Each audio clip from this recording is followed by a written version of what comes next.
ఆసక్తికర పరిణామాలు చోటు చేసుకుంటున్నాయి. త్రిష రాజకీయ ఎంట్రీ ఉంటుంది, అది టీవీకి పార్టీలో చేరతారని ప్రచారం జరుగుతోంది. అలాగే తాను సీఎం అవుతాను అని అంటున్న ఒక పాత వీడియో కూడా వైరల్ గా మారింది.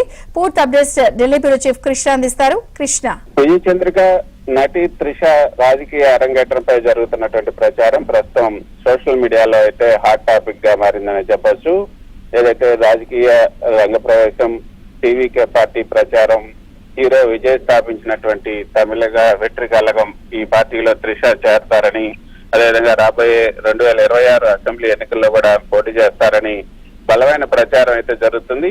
అయితే త్రిష తరపు న్యాయవాది మాత్రం ఒక ప్రకటన విడుదల చేశారు. ఆమె ఏ రాజకీయ పార్టీతో కూడా అఫిలియేషన్ లేదు, అనుబంధం లేదు, ప్రస్తుతానికి ఆమె న్యూట్రల్ గా తటస్థంగా ఉండాలని భావిస్తున్నారని ఆ ప్రకటనలో స్పష్టం చేశారు. అయితే ఇందాక మీరు చెప్పినట్లుగా త్రిషకు సంబంధించినటువంటి ఒక పాత వీడియో సుమారు 2004 నాటిది ఇప్పుడు ఈ నెట్టింట వైరల్ అవుతుంది. అందులో ఆమె మాట్లాడుతూ, నాకు తమిళనాడు ముఖ్యమంత్రి అవ్వాలని ఉంది, ఖచ్చితంగా 10 ఏళ్లలో ఆ స్థాయికి చేరుకుంటాను అంటూ సరదాగా వ్యాఖ్యానించారు. అప్పట్లో అది కేవలం ఒక ఫన్నీ ఆన్సర్ గా తీసుకున్నప్పటికి కూడా ఇప్పుడు విజయ్ రాజకీయాల్లోకి రావటం, వీరిద్దరి మధ్య సాన్నిహిత్యం పెరగడంతో నెటిజన్లు ఆ పాత వీడియోని బయటకు తీసి లింక్ చేస్తూ ఉన్నారు.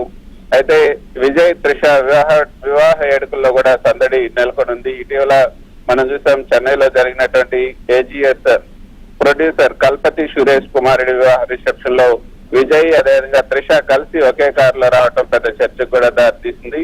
వీరిద్దరు వేదికపై జంటగా కనిపించడం, నూతన వధూవరులను ఆశీర్వదించడం చూసి వీరి మధ్య అనుబంధం కేవలం స్నేహం మాత్రమేనా లేక అంతకు మించా అన్న అనుమానాలు వ్యక్తం అవుతున్నాయి.